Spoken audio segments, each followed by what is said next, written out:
하나님 말씀 신명기 20장 10절에서 20절 말씀을 보겠습니다. 구약 성경 293쪽입니다. 네가 어떤 성읍으로 나아가서 체류할 때에 그 성에 먼저 평화를 선언하라.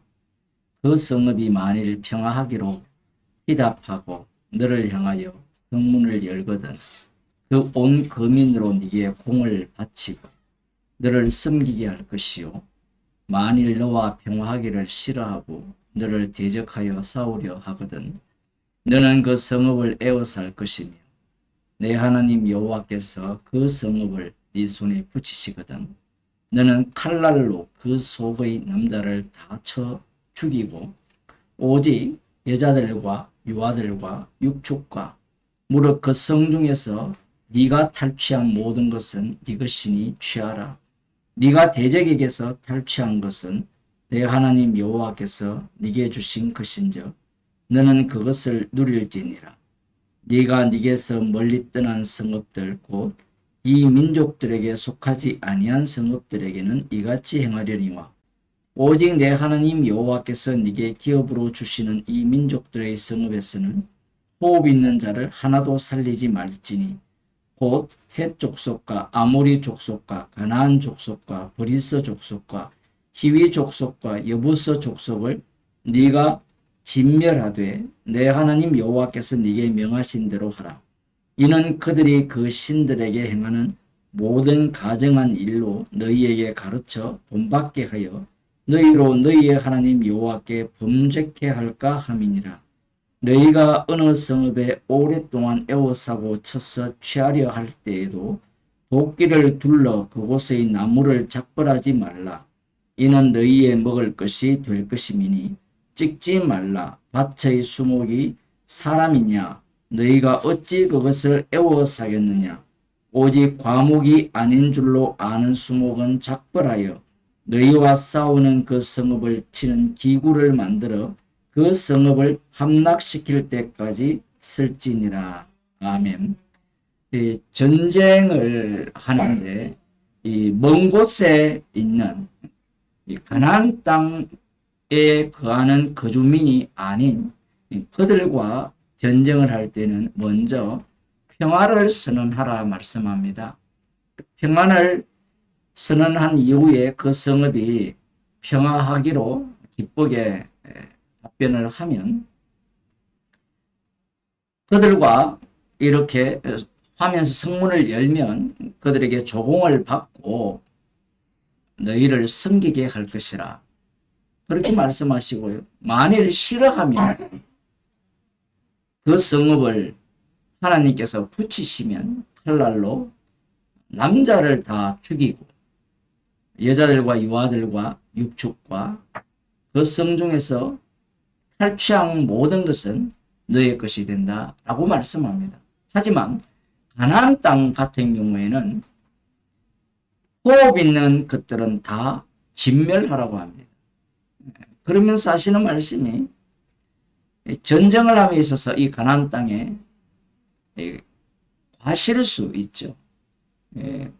먹을 수 있는 열매가 맺히는 그 나무는 찍지 말고 수목은 찍어서 전쟁 도구로 사용해도 된다라고 말씀합니다.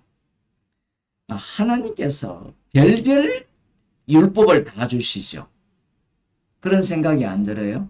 하나님께서 지금 명하시는데 굳이 이렇게까지 하셔야 되느냐 그런 생각이 들지 모르지만 이 전쟁은 이스라엘 백성들이 자기들의 땅을 차지하기 위한 전쟁이 아니에요. 자기의 욕심들을 채우기 위한 전쟁이 아닙니다. 아브라함과 이삭과 야곱에게 맹세하신 언약을 이루시는 전쟁이기 때문에 전쟁의 방식에 있어서도 철저하게 율법을 따라서 행하라고 하는 겁니다. 그런데 우리는 뭐 전쟁을 잘 모르잖아요. 하지만 영화나 뭐 드라마를 보게 되면 전쟁을 할 때 이러한 방식들은 알렸습니다. 이방 민족도 이러한 전쟁 방식들을 다 취해요. 먼저 화평을 정하고 그들이 기쁨으로 화답하면 성문을 열어주면 그들에게 조공을 요구하고 뭐 그러한 것들은 많습니다. 진멸정쟁도 마찬가지죠. 그러나 그들 이방 나라의 전쟁과 이스라엘의 전쟁의 차이점은 무엇이냐면 외형적으로는 똑같은 모습을 보일지 모르지만 이스라엘 백성들은 율법을 받은 자들이고 이 율법을 증가하는 자들이라는 사실입니다.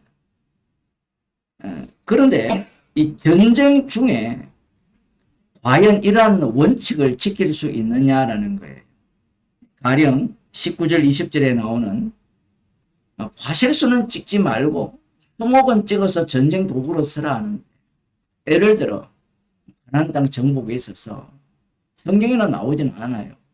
지금 당장 필요한 나무가 필요하는데 전쟁을 승리하기 위해서는 과실수는 자기 옆에 있고 수목은 좀 먼 곳에 있다면 과연 과실수를 안 찍겠느냐라는 거예요.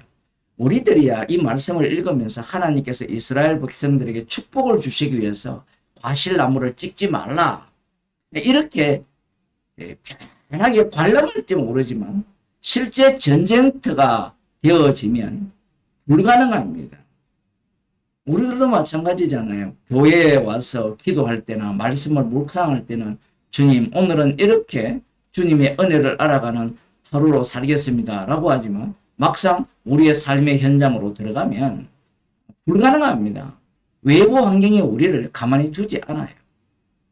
물론 뭐 배 나온 사장 정도야 뭐 외부 환경을 자기가 주도하지만 대부분의 사람들은 그렇지 않습니다. 요수아 9장을 한번 보겠습니다.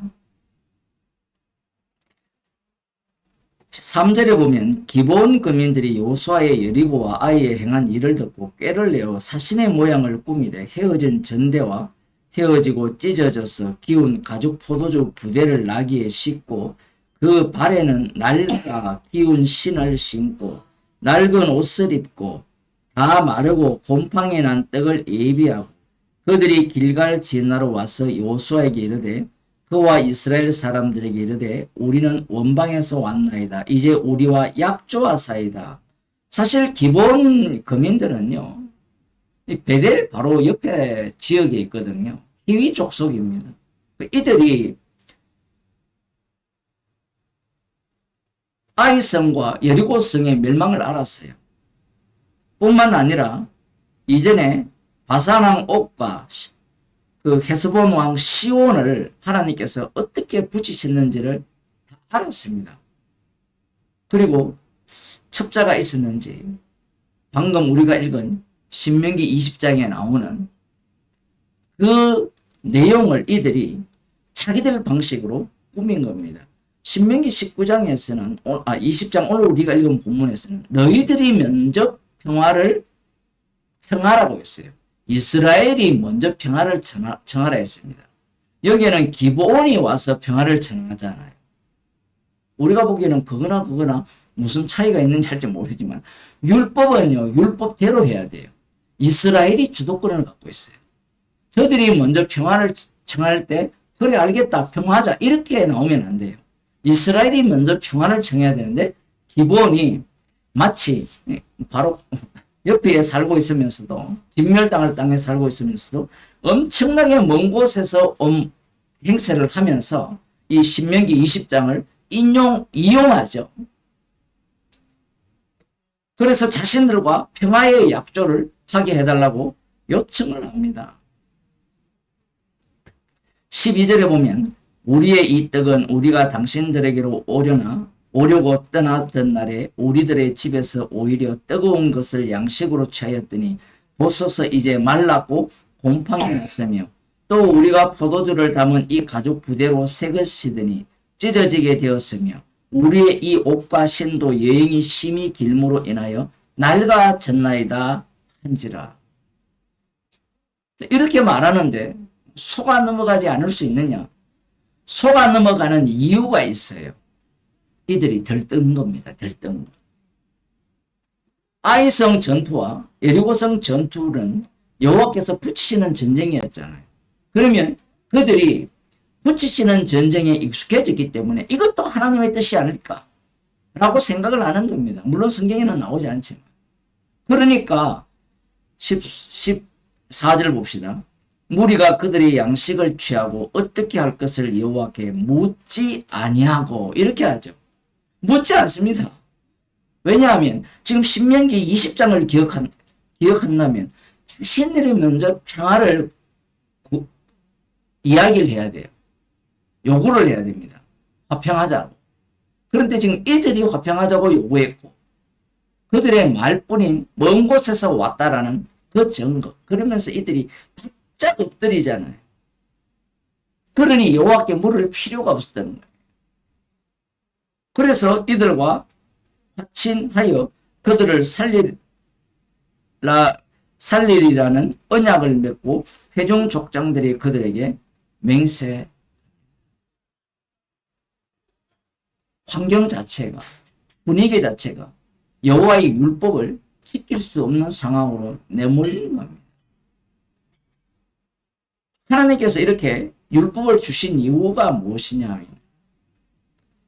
이스라엘을 구원하기 위해서가 아니에요. 지금 이것만 보더라도 율법 속으로 이스라엘을 집어넣기 위함이에요. 그러니까 율법이 살아있어요. 율법이 살아있음을 증거하기 위한 이스라엘을 만든 겁니다. 그런데 우리들이 성경을 볼 때 어떻게 보느냐 하면 왜 율법을 안 지켰어? 왜 불순종해서? 계속해서 이런 식으로 봐요. 왜 그렇게 보느냐 하면 우리 자신이 선악과를 먹어서 하나님처럼 되었기 때문에 그래요. 이스라엘 백성들도 지키고 싶었겠죠. 제가 그 마음이 없었다라는 게 아닙니다. 그러나 율법을 위한 이스라엘이라는 거예요. 이렇게 되면 궁극적으로 이스라엘은 어떤 사태로 빠져드느냐 하면 진멸당합니다. 율법을 주신 이유는요, 이스라엘을 심판하기 위해서 주셨고, 그리고 심판 속에서 이스라엘을 새롭게 창조하기 위해서 주신 거예요. 이 말인즉슨 새롭게 창조함을 받은 이스라엘, 오늘날 성도들이죠. 그들은 율법을 지킬 능력이 없습니다. 성도는 율법을 지킬 능력이 없어요. 그래서 성도는 율법의 증인이 되는 것이 아니라 주님의 증인이 돼요. 주님은 어떤 분입니까? 이 땅에서 십자가에 못 박혀 죽으신 분이 주님이에요. 죽으신 예수님이 주님이라는 겁니다. 그 예수님의 증인이 성도들이라는 거예요. 그래서 마태복음 10장을 한번 보겠습니다. 성령 받은 성도들이 이제 복음을 전하게 되는데, 이 복음을 전하는 방식이 특이해요. 마치 구약에 전쟁하는 방식과 흡사하다라는 식으로 예수님께서 말씀하거든요.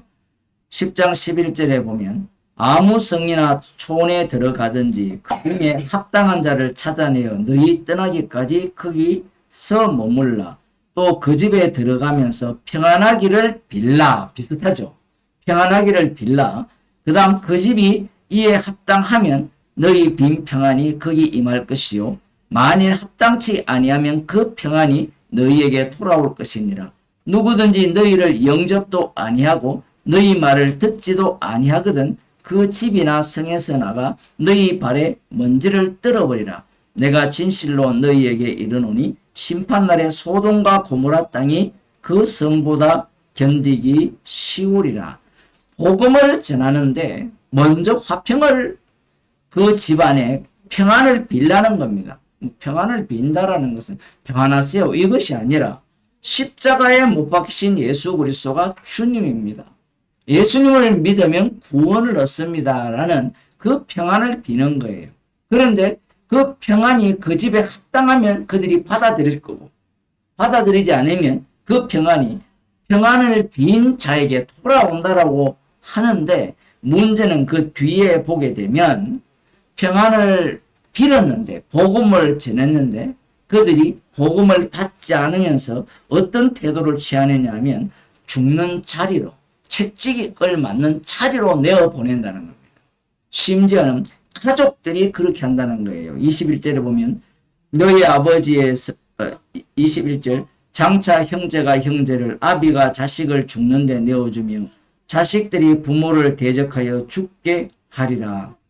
가족들조차도 부모조차도 복음의 이 평안에 대해서 대적하면서 죽는 자리로 내몬다라는 겁니다. 성도들은 이 땅에서 영적 전쟁을 하는 사람들이에요. 영적 전쟁이라는 것은 예수님께서 십자가로 승리한 그 전쟁에 참여한 자입니다. 그럼 이 전쟁은 승리한 전쟁이기 때문에 이 땅에서 어떤 취급을 받느냐 하면 예수님이 이 땅에서 취급받으신 것과 동일한 대우를 받게 되어 있어요. 예수님이 걸어가신 그 십자가의 길로 걷게 되어 있는 겁니다. 주님은 십자가의 피로 우리에게 평안을 주신 거예요. 그 평안을 주신 목적은 평안의 원천인 십자가만을 증거하라고 우리에게 새로운 생명을 주신 겁니다. 기도하겠습니다. 하나님 아버지, 주님이 주신 평안을 전하라고 저희들에게 명하셨습니다. 영적 전쟁으로 저희들을 내모셔서 주님의 정인으로 삼아줌을 감사하는 저희들이 되게 하시고 복음으로 인하여서 미움받고 핍박받고 조롱당하는 일을 기쁨으로 당하는 주의 백성이 되게 하옵소서. 예수님 이름으로 기도드리옵나이다.